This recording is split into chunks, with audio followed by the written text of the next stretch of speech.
Selamat pagi, selamat malam, dan selamat siang. Sebelum kalian lanjut nonton ini, jangan lupa klik like, comment, share, dan subscribe. Buset, lampunya terang banget ya. Terlalu putih, terlalu jelek.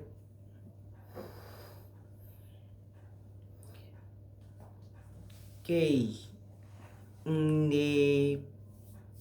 di pagi hari ini atau di hari ini saya akan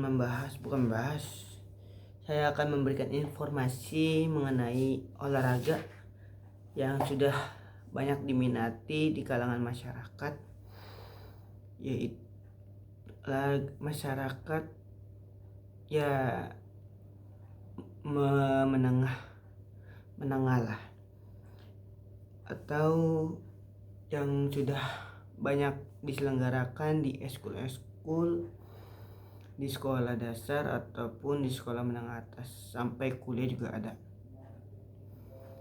Yaitu di sini ada satu buah buku yang sudah saya baca selama saya kuliah atau belajar dalam pendidikan olahraga, yaitu cabang olahraga panahan.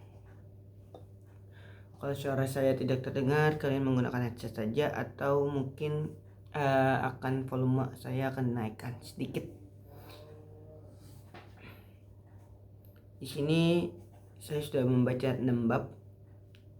Udah dibaca semua, udah hampir semua, tapi saya akan membaca sedikit supaya ilmu yang saya berikan ke kalian itu paham dan mengerti, supaya jikalau kalian ingin mendaftar atau mengikuti olahraga tersebut, Anda akan lebih dipoles sedikit sama seorang pelatih, supaya kalian semakin bisa mendapatkan prestasi atau penghargaan dari pemula sampai internasional. Amin. Berdoanya gitu kan. Di bab pertama ini, di bab 3 aja, dari bab 1 sampai bab 3 saja. Apa sih namanya? Dalam 3 hari ke depan saya akan membahas 3 bab per hari. Satu hari itu satu bab, kurang lebih ya 12 sampai 15 menit atau bisa kurang dari segitu. Yang pertama di bab 1 itu yaitu olahraga panahan di Indonesia. Olahraga menurut ahli Mutair adalah proses sistematik yang terdiri atas setiap kegiatan dan usaha yang dapat membantu perkembangan atau membina potensi-potensi jasmania dan rohania seseorang sebagai perorangan ataupun anggota masyarakat. Nah, olahraga tersebut itu untuk membantu perkembangan atau membina potensi jasmani dan rohani dari individu ataupun per kelompok.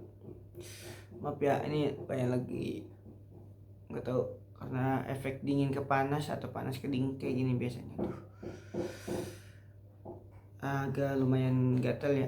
Maaf ya guys ya.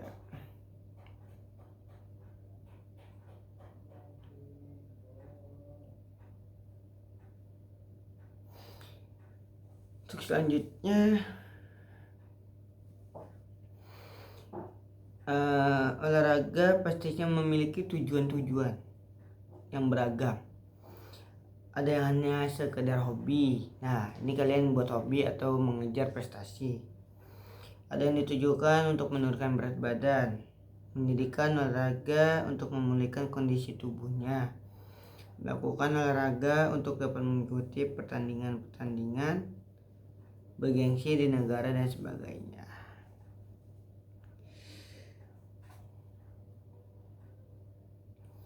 Nah, olahraga panahan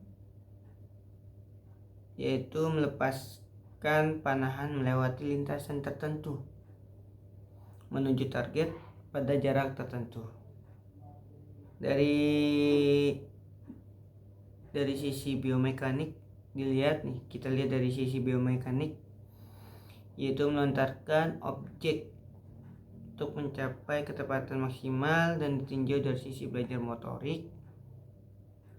Panahan artinya bagian dari keterampilan tertutup yang stimulusnya tak mampu berubah.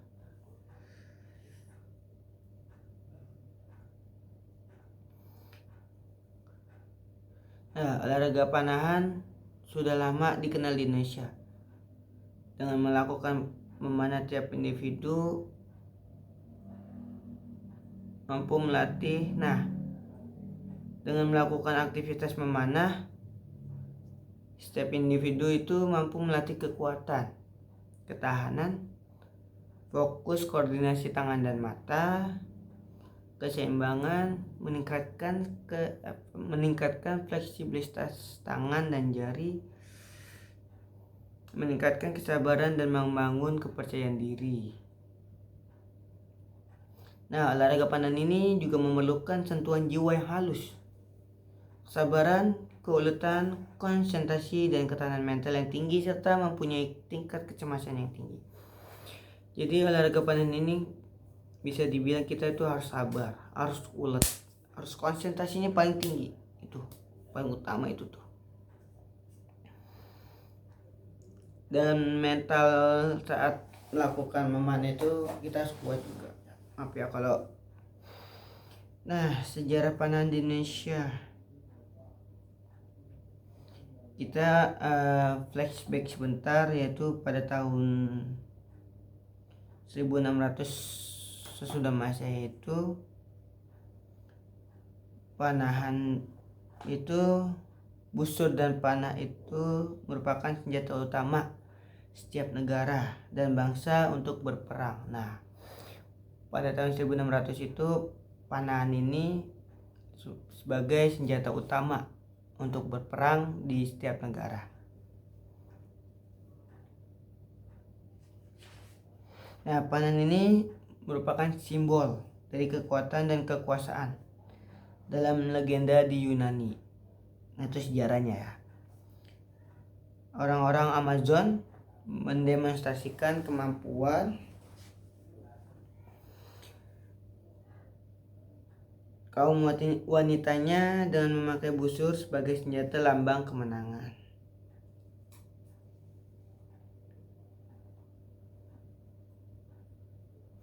Nah, di Indonesia sejarah panahan di Indonesia kita bisa lihat nih dari tokoh-tokoh pemanah seperti Arjuna, Sumantri, Ekalaya, Srikandi, dan Dorna. Yang kalian pernah lihat kalau nonton film India itu ada tuh cerita Mahabharata. Di situ ada nama Arjuna yang paling ganteng dan dia jago memanah.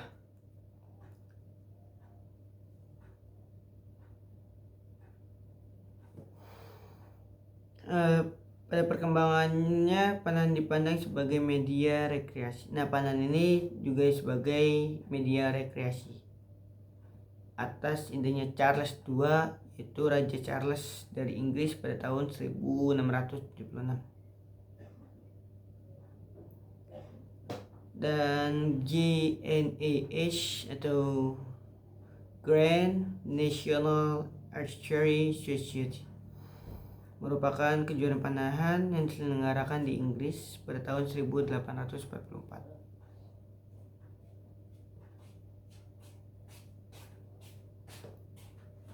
Sedangkan Amerika Serikat mengikuti jejak tersebut pada tahun 1879 di Chicago.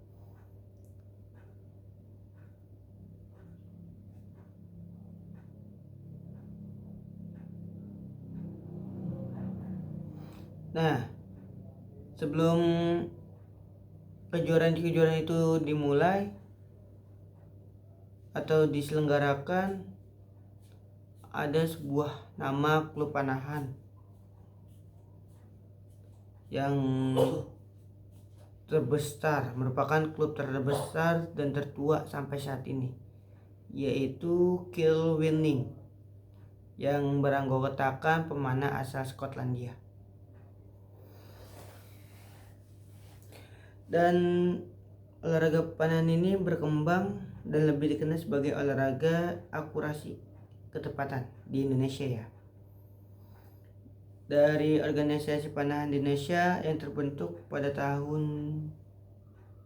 tanggal 12 Juli 1953 di Yogyakarta atas prakarsa Tripaku Alam ke-8. Kemudian Indonesia diterima sebagai anggota FITA, Federation International de Tir l'Arche, pada tahun 1959 pada kongres di Oslo. Oslo itu Norwegia ya.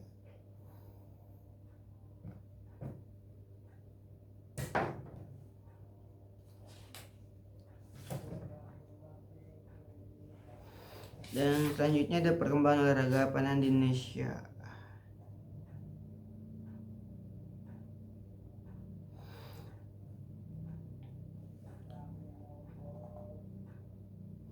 Yang sudah saya jelaskan, olahraga panahan ini sudah berkembang nih di berbagai provinsi yang ada di Indonesia. Dan udah tidak asing lagi di kalangan masyarakat. Dan banyak juga klub-klub olahraga panahan, kegiatan ekstrakurikuler, serta pusat pendidikan dan latihan pelajar yang ada di Indonesia merupakan suatu bentuk upaya para insan olahraga panahan untuk mempopulerkan dan bentuk upaya mencari bibit atlet yang berbakat. Maaf ya, nih lagi kurang fit ya. Sorry kalau ada gangguan-gangguan dari kepala atau leher.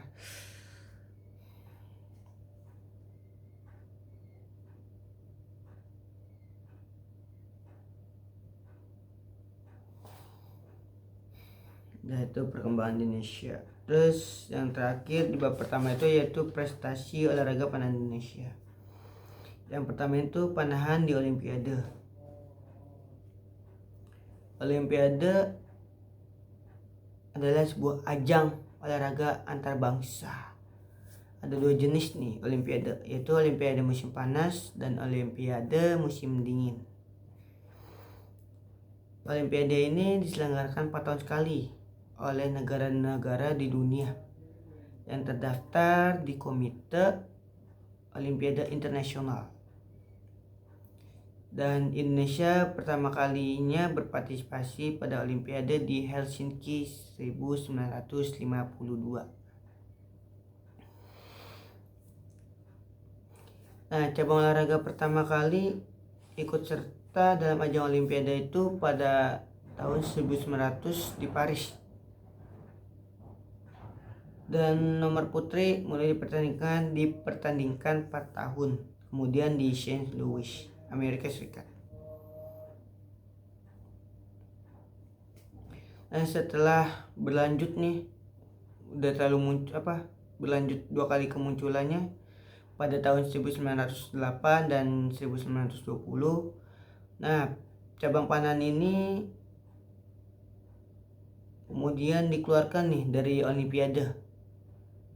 Untuk masalahnya saya tidak tahu, kurang lebih 50 tahun. Nah, kalau kalian pengen tahu kenapa dikeluarkan, kalian tinggal search aja di Google. Dan akhirnya kembali lagi digelar di Munich pada tahun 1972.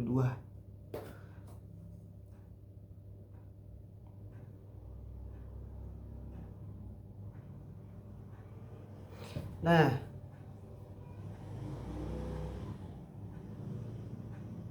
cabang olahraga panahan menjadi salah satu cabang olahraga yang diperlombakan di kejuaraan Olimpiade. Dan untuk pertama kalinya nih, Indonesia mampu meraih medali di Olimpiade Seoul di Korea Selatan pada tahun 1988 melalui cabang olahraga panahan. Dan atlet panahan Indonesia mendapatkan yang pernah meraih medali perak di Olimpiade adalah 3 perempuan atau Sri Kandi. Yang pertama Nur Fitriana Saiman dari DKI, Lilis Handayani dari Jawa Barat, dari Surabaya, dan Kusuma Wardani dari Makassar. Yaitu 3 trio Srikandi. Biasa. Iklan dulu guys. Oke, lanjut. Sorry, ini kurang fit lagi. Makin gatal jadi di stop sebentar ya. Di sini jangan lupa juga dari trio Srikandi tersebut ada di bawah bimbingan atlet panah senior. Ya, jadi trio Srikandi ini mendapatkan meraih perak. Itu juga bukan itu juga untuknya. Gimana ya, maaf ya kurang fokus.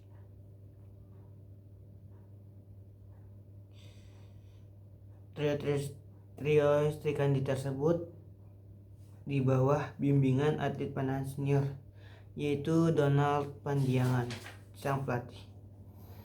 Kalau pengen tahu siapa trio Srikandi tersebut dan tahu nama-namanya, kalian search aja di Google. Panahan di Asian Games. Indonesia pertama kali berpartisipasi pada Asian Games pada tahun 1951 di New Delhi, India.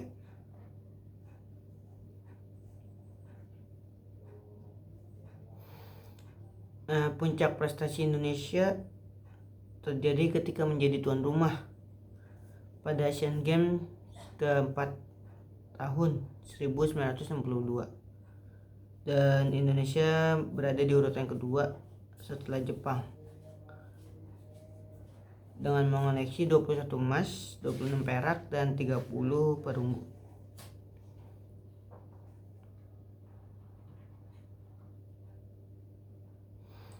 Cabang olahraga panahan pertama kalinya menyumbangkan medali perunggu beregu putra pada Asian Games pada tahun 1978.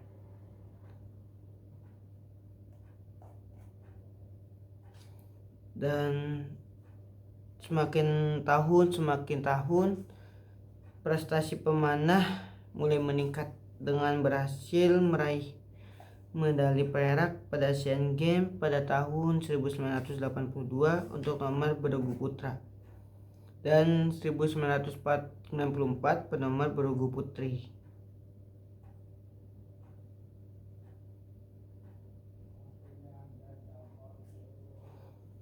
Sejak Asian Games diadakan, Asian Games ke-18 2018 tahun kemarin kalau nggak salah ya, merupakan kedua kalinya Indonesia menjadi tuan rumah.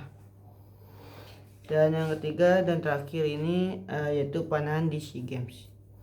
Sebelum namanya SEA Games, yaitu ada juga namanya SEAP Games, SEAP, South Asian Peninsular Games, digagas oleh Laung Sukum Nai Pradit. Dan SEAP Games pertama kali diadakan di Bangkok dari tanggal 12 sampai 17 Desember 1959. Dan negara-negara mempelopori SEAP Games itu ada 8 negara. Yang pertama itu Thailand, Myanmar, Malaysia, Laos, Vietnam Selatan, Kamboja, dan Singapura. Berarti 6 ya, 2, 3, 4 ya, 7 deh. Thailand, Myanmar, Malaysia, Laos, Vietnam Selatan, Kamboja, dan Singapura. Jadi 7 negara yang mempelopori SEAP Games tersebut. Dan pada tahun 1977 SEAP Games diganti menjadi SEA Games.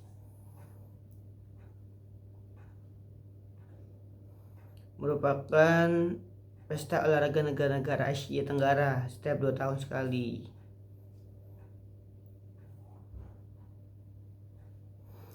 Nama SEA Games ini resmi dipakai pada tahun 1977 dan bertepatan dengan masuknya Indonesia dan Filipina sebagai anggota.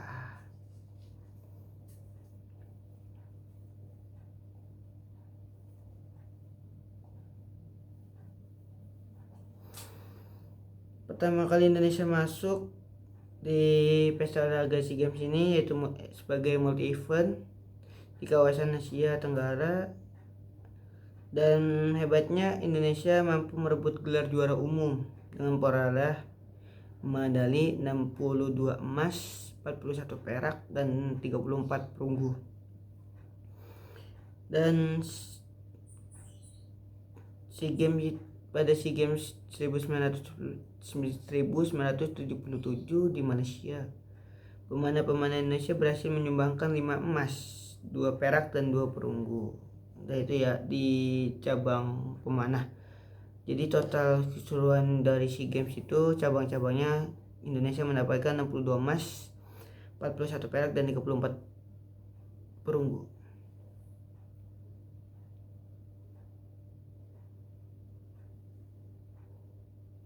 Dan prestasi pada Indonesia juga ada pasang surutnya ya, atau ada naik kadang turun. Pada tahun 2015 di Singapura, cabang olahraga panah Indonesia menyumbangkan 2 emas di individual recurve dan mixed recurve, dan 3 perak, tim kompon putra, tim recurve putra, dan tim recurve putri, dan terakhir 1 perunggu di individual kompon.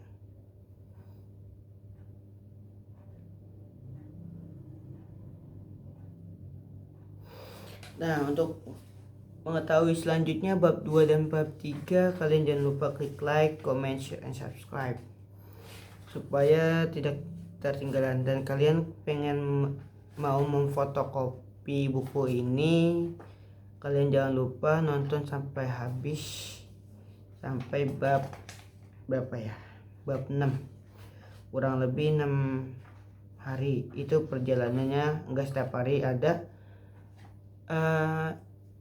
misalnya di hari Rabu hari ini, minggu ini, terus hari Rabu minggu depan, dan seterusnya ya, supaya kalian dapat informasi mengenai panahan ini lebih matang lagi, supaya dan tidak bosan lagi. Oke guys, thank you. Jangan lupa klik like, comment, share, and subscribe. Thank you.